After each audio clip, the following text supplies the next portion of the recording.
great to be with you, Kevin. Thank you for that introduction. Big Ten office, thank you for putting this on. It's great to be back with all of you here in person, and we're really excited about the season.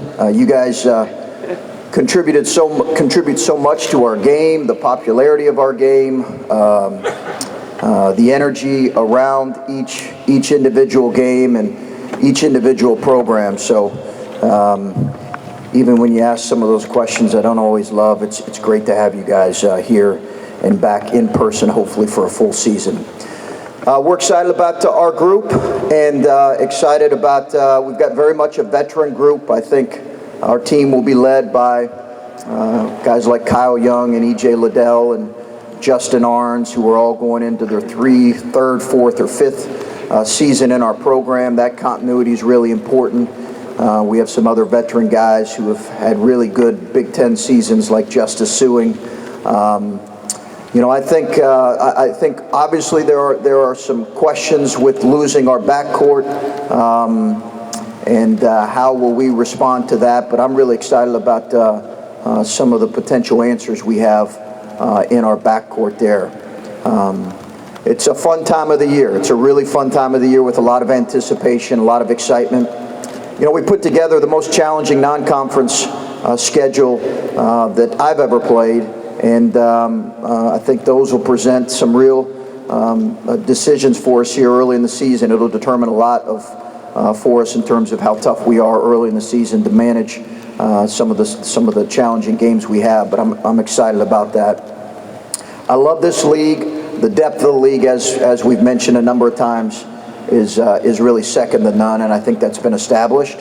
And I think you'll see this league continue to grow in its depth, and I think it's got a really exciting future in terms of men's basketball. So looking forward to getting started, and I'll answer questions. Right here. Chris, Adam Jardy, the Columbus Dispatch, off to your left. You mentioned the fact you have a veteran team. A lot of teams have veteran teams because they get in the extra year of eligibility this year. What's the key in your mind to having a veteran team but turning that into success? Well, health is so important, and obviously, Adam, I think that was a really critical factor for us late. We had an older group last year, but we had some of those older guys sitting next to me. And we really need to be healthy, particularly towards the end of the season.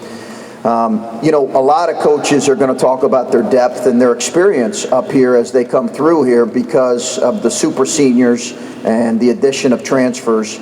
A lot of teams have older teams. I think role definition and how that all gets figured out, what chemistry, you know, we had really good chemistry last year. It doesn't mean we'll have really good chemistry this year. That'll get determined as we go through difficult things together. So we'll see. I think the value of having guys that have been through the battles of the Big Ten should provide dividends, but we certainly need those guys healthy. Up front. Yeah, Coach, Steve Hellwagon, 24/7 Sports. Looking at the two guards that you brought in, Cedric Russell and Jamari Wheeler, just your thoughts about what they've accomplished or what their assimilation has been with your program, and maybe even Joey Brugink as well from Indiana, just the new guys that you brought in from that regard. Yeah, Steve, those guys have been good for us. You know, Jamari's one of these kids that is an everyday guy. You want him next to you anytime you're competing and doing anything. And he's really helped us. He brings a lot of juice to practice every day. He's been really good for us. I think Joey is a guy, as you know, who came from a really good program in Indiana and had success on their team that was going to be certainly a tournament team. So you know, Cedric's, I think, finding his way. I think anytime you kind of jump up a level, it takes you time to find your way. He's in the process of doing that. We're only 6 practices in right now. Right over there.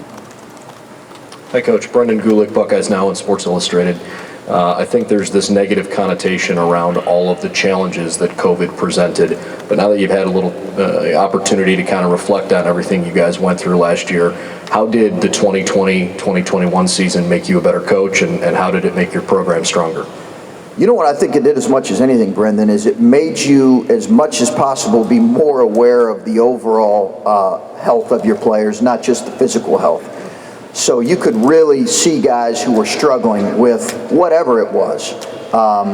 Just the grind of the season, not playing in front of fans, the daily testing. You know, college kids don't always love to get up and get a test at 7:30 in the morning every day. It's just kind of not one of their favorite things. So when you do that 6 days a week, that can take a toll. It was important. I'm glad our league did it. But I think as much as anything, it made you just aware that, you know, in some cases your kids go through a lot of things that maybe you can be oblivious to. And I think we tried to be really, as a staff, in touch as much as possible with what they were going through. Right up front. Chris, with the changes to the transfer portal and the transfer rules and such, there's been a lot of coming and going on everyone's rosters. And what do you think was the biggest impact of that last year, and how are you going to deal with all of that coming and going forward? Well, you know, for those of us that know, like, the transfer thing has went on for a number of years, and you know, Tom Izzo and I have had a lot of conversations, and I've probably done more listening than talking, which happens a lot of times when we have conversations. And I understand kind of the perspective on both sides of this thing, but it's certainly here to stay. And I do think what it's going to contribute to is teams that are a little bit older, a little bit more experienced. I think you'll see less programs recruit freshmen every year. I think you'll see more teams that'll wait until the spring. It does probably allow you to potentially rebuild quicker than maybe what the traditional way used to be for certain programs.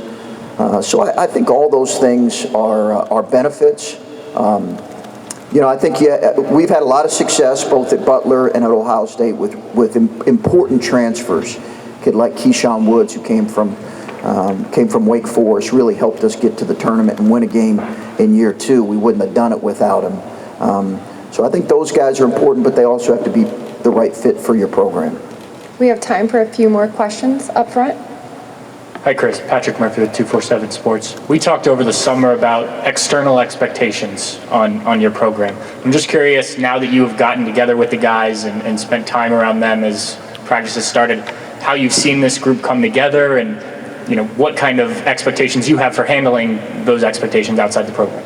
Well, you know, I think you want those every year. You want to go in with the level of anticipation. You know, we've been ranked every year. We've been there our 4 years. We've been in the top 20. We've been in the top 10 2 of the years, and we've been a part of the tournament every year. We've been there, and unfortunately experienced an upset last year, but advanced the prior years. I think you just want to continue to build on that. But you know, Patrick, as you know, the focus really has to be on the day-to-day.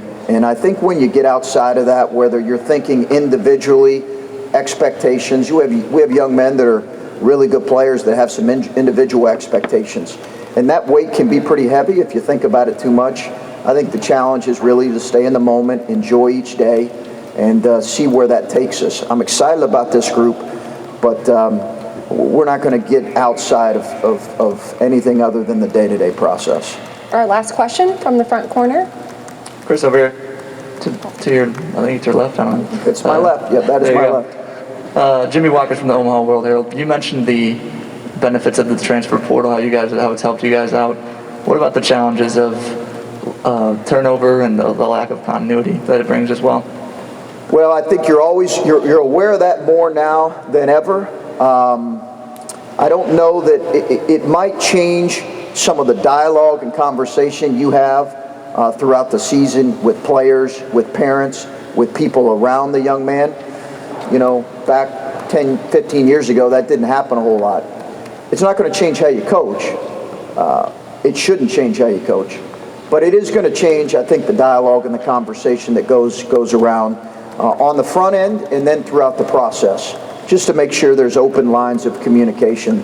But I think it's something that every coach who stands up here is aware that roster management is one of the greatest things and challenges facing him or her. Thank you so much for your time this morning, Coach. Good luck this season.